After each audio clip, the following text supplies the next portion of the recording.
Let me do the talking. We don't want to scare these folks.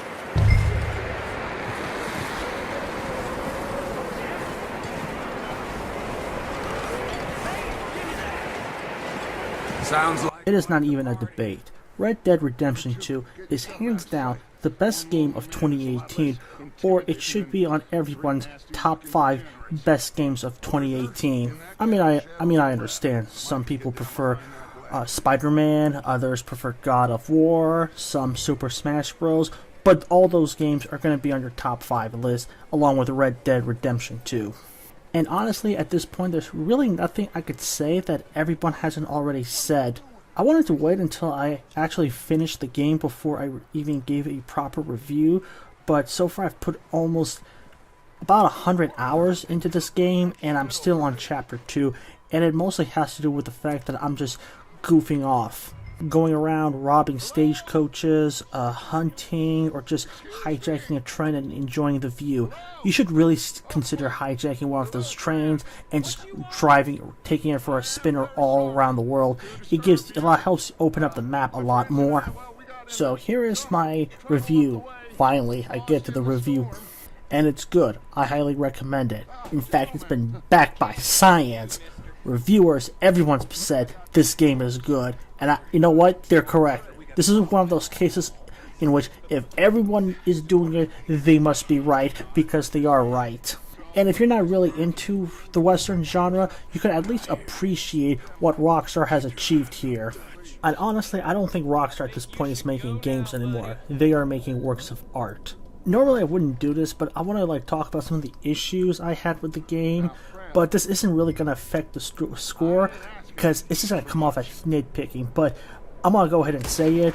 The only real problem I had with Red Dead 2 was just sometimes the attention to detail could be so much that it actually starts bordering on Arma territory, as it's too realistic, and that sense of immersion and escapism is kind of lost, especially when you're riding your horse and you hit a rock and then you just fly off your horse and splat into a tree, instant death. Give me some leeway there, Rockstar. I mean, I want to escape from reality. I don't want to experience reality in a video game. Or if I do, I'll just load up Arma and play that. Okay, enough with the nitpicking. I just want to talk about everything I loved about this game. Oh wait, actually there was one more issue I had with the game. Again, not going to affect the score, but the intro was pretty slow. In fact, I really do not like slow intros set like this, because I just want to get into the game right away, and these slow intros I feel like deter people. In fact, when my friend told me that he's getting Red Dead Redemption 3 weeks ago, I told him, great game, but slow intro, but just be patient, it's going to be worth it. So, let's talk about the good. Story. Love the great story.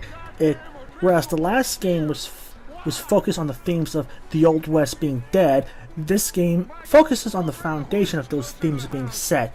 As in, they know the Old West is starting to die off thanks to modernization and technology, and our band of outlaws are trying to get that one last score so they could finally live an honest life. Of course, nothing goes according to plan. Their big heist goes belly up, and they have to run from the law while being chased by the law, along with railroad barons, other outlaw gangs, mercenaries, Pinkertons, the whole shebang.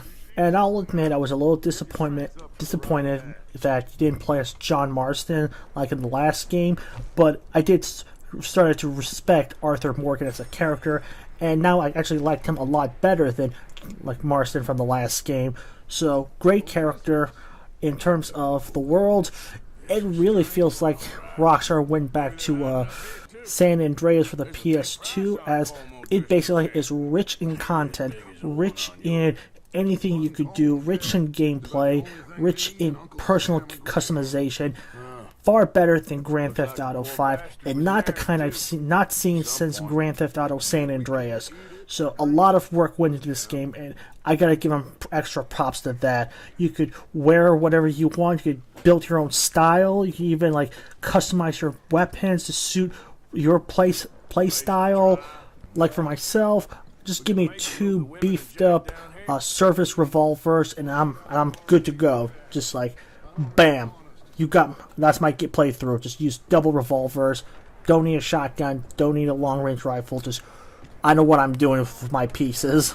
I also recommend finding the right horse, because that horse is going to not only be your vehicle for most of the game, but it's also going to be your best friend for most of the game. So take care of your horse. You know, speaking of the horse, I read this tweet, someone saying that, and I'm paraphrasing, that men should no longer complain about girls being fake gamers into horse riding Barbie games, because now they're right to a certain degree, but Barbie horse adventures don't feature realistic horseball physics. Believe me, that horseball physics matters a lot. Well, not really, I just want to talk about horseball physics. Trust me, I've seen it with my own eyes. Finally, I come to the multiplayer part.